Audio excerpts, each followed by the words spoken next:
All right, well, looking ahead, it's that time of year for spooky fun and haunted houses, but there's one in Colorado Springs that's frightening folks for a good cause. Joining us this morning to tell us more is Ben Ski, owner of First Strike Krav Maga and also haunted house host extraordinaire. Good morning. Thanks for being here. Good morning. Thank you for having me. So you do this every year. You turn your house into a haunted hallow to raise money for Tessa. How did this all get started? So I started doing haunted houses and haunted gardens back when I was in high school for my little sister. And it's something I've always loved, and so every year I've always done something like this. I like taking the entire property, turning it into like a spook walk. You know, we build little partitions, so it makes it kind of like a maze you got to go through, so we can add lots of cool little fun things. I look at it as more of a family-friendly type thing. There's lots of haunted houses out there where people are jumping out and scaring you and everything.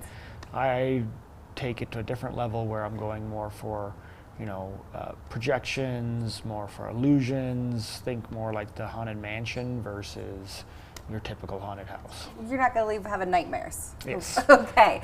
You've expanded over the years. You mentioned you added projection and a picture show. Tell us a little bit about that. Yeah, so we have a show that starts on Friday.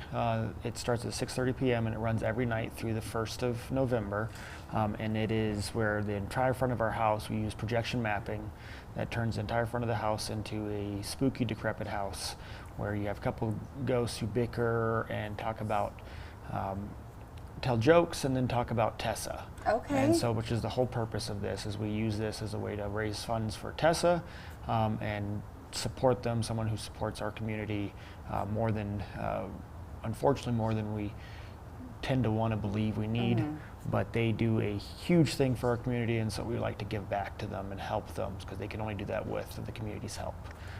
And so that runs about 5 minutes, and it's going to run again from Friday all the way through the 1st. And then we're going to have the Haunted Gardens open the 24th through the 26th, and then the 31st and the 1st. And that will be 6:30 p.m. till 9 p.m. every night that it's open. And that way, in there, you get to see lots of, you know, songs and dancing. We have the haunted bus that sing to you. We added a new storyteller that will kind of tells the story of the haunted gardens and everything. Nice.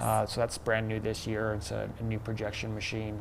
And then we have like a toy store scene that goes through. And so lots of really cool little projections. It sounds really fun. And this is for the whole family, you said? Yes.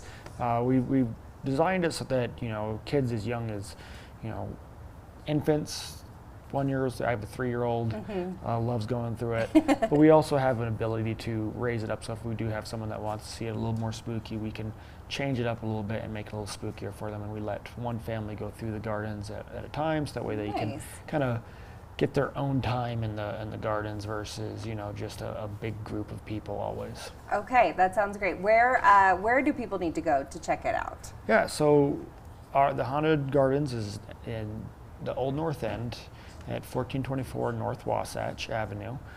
They can also check out firststrikekravmaga.net, and there we have a page that will take you with all the information. It also allows you to make donations to Tessa.